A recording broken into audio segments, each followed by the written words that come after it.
Quarto princípio: fé para repreender os erros dos filhos. Qual que é o contraponto que eu coloquei? A casa dos recabitas e a casa do sacerdote Eli.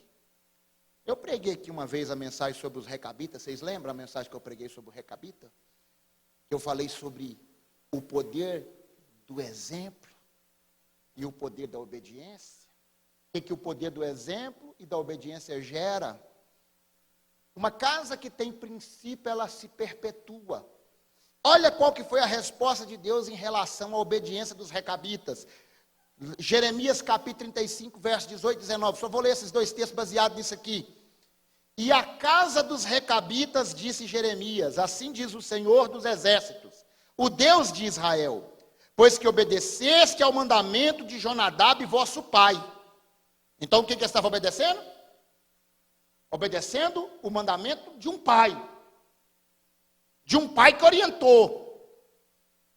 Nessa época aqui, Jonadab já não era vivo. Já tinha 250 anos que Jonadab tinha morrido.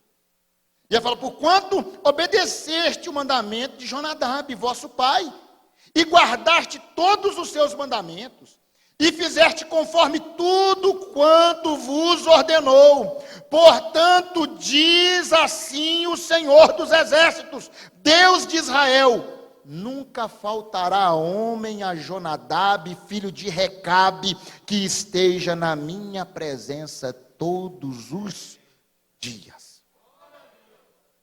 A casa dos recabitas obedeceu o princípio, o mandamento. E qual que foi a promessa de Deus? Enquanto existir descendente dessa casa, essa casa será consagrada a mim, essa casa terá a minha glória, essa casa terá a minha presença no meio.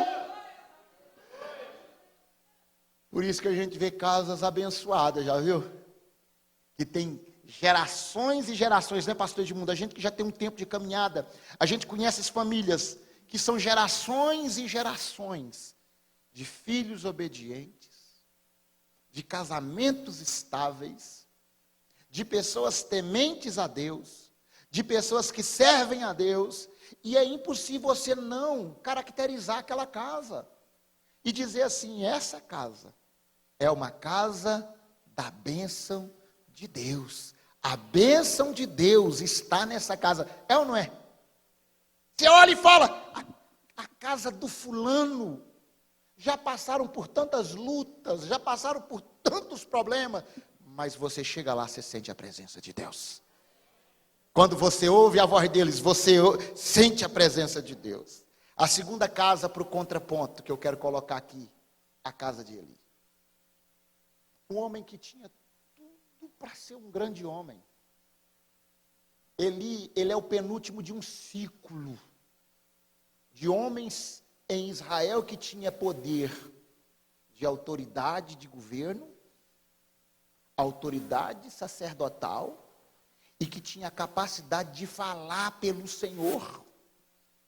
Ele é o penúltimo que segue essa linhagem, a linhagem dos juízes, de ter autoridade para mudar a história da nação. Vocês viram durante o ciclo dos juízes, Deus sempre levantava um, que com a autoridade de Deus mudava o destino da nação. Só porque o povo era um povo sem fundamento. Porque o livro de Juízes começa muito triste, ele começa assim, ó. E a geração que passou depois de Josué, não atentaram para os feitos do Senhor e nem os conhecia. Como é que a gente vai praticar os ensinamentos do Senhor se a gente não os conhece? Uma vez eu tive um embate com um pessoal dessas igrejas que não lê Bíblia. Eu não vou falar o nome da igreja, mas é a igreja que eles falam que a Bíblia não foi feita para ser lida, foi feita para ser obedecida. Então eles não lêem Bíblia. Eu falei assim, então como é que você vai obedecer uma coisa que você não conhece? Você não tem conhecimento, como é que você vai obedecer? É uma coisa eu contratar um advogado que não consegue interpretar a Constituição, o Código Civil, a CLT, o Código Penal. Aí você vai lá e fala assim, não vou contratar ele, não conhece. Como é que eu vou obedecer uma coisa que eu não conheço, que eu não leio, que eu não medito, que eu não aprendi? Só que ele se torna um pai relapso, condescendente com os erros dos seus filhos. E além dos seus filhos profanarem a sua casa, eles passam a profanar o templo de Deus. Porque rebeldia gera rebeldia. A rebeldia não tratada em casa se torna problema crônico, se torna uma iniquidade, porque uma coisa é pecado. Errar faz parte do trajeto. Algumas vezes as pessoas deslizam na vida, mas quando o seu pecado se torna hábito habitual, ele passa a ser uma iniquidade. É ato de iniquidade, isso a gente aprende em casa. Como? O filho erra e o pai passa a mão na cabeça. O pai está vendo o filho errado e não corrige ele. Olha o que Deus fez. Capítulo 3 de 1 Samuel, verso 12 a 14, vai dizer, o menininho Samuel, e o texto começa triste, começa da seguinte forma, vou fazer uma paráfrase, fala, havia muito tempo que o Senhor não falava, e a voz do Senhor já estava sido esquecida. Foi quando Deus falou com o menino Samuel, que veio para mudar uma geração. E aí qual que foi o oráculo da parte de Deus? Naquele mesmo dia, suscitarei contra Eli tudo quanto tenho falado contra a sua casa. Começarei e acabarei, porque eu já lhe fiz saber que julgarei a sua casa para sempre, pela iniquidade que ele bem conhecia. Porque fazendo-se os seus filhos execráveis, não os repreendeu. Portanto, jurei à casa de Eli, que nunca, jamais será expiada a sua iniquidade, nem com sacrifício, nem com oferta de alimento. Foi o que Deus falou? Aqui. E por isso que a gente vê muitos filhos de crente morrendo precoce. Isso é uma verdade, eu estou falando isso aqui com dor no meu coração, irmão. Eu estou tremendo aqui por dentro, de dor, o que eu vou falar aqui. Sabe por que tem muito filho de crente morrendo de forma precoce? Porque o pai viu o erro uma vez, 2 vezes, e se tornou natural para ele. Olha o que Deus falou para ele aqui, irmãos. Porque você fizeste algo banal e colocasse isso como natural. Nem se você fizer holocausto para mim, nem se você oferecer oferta para mim, eu vou poupar a sua casa. Você sabe como é que foi o nome do neto de Eli? Que nasce no dia que a glória é tomada, a arca do Senhor é tomada. E quando Eli morre, a nora grávida fica sabendo, ela dá a luz de dor e coloca o nome do menino de Icabode. Foi-se a glória. Enquanto os recabitas, Deus está falando, a sua casa será perpetuamente abençoada. Deus virou para a casa de Eli e falou, a tua casa foi embora a glória. Sabe como é que chama o descendente de Eli? Icabode. O descendente de Eli, pastor Edmundo, chama Icabode. O que tem de casa, que está escrito, foi-se a glória. Foi-se a presença. Aqui já foi uma família abençoada, mas o que a gente olha, não está escrito não, mas parece que tem uma lápide assim, escrita assim, pastor Edmundo. Aqui jaz uma família. Por causa da condescendência. Filhos foram feitos para ser corrigidos.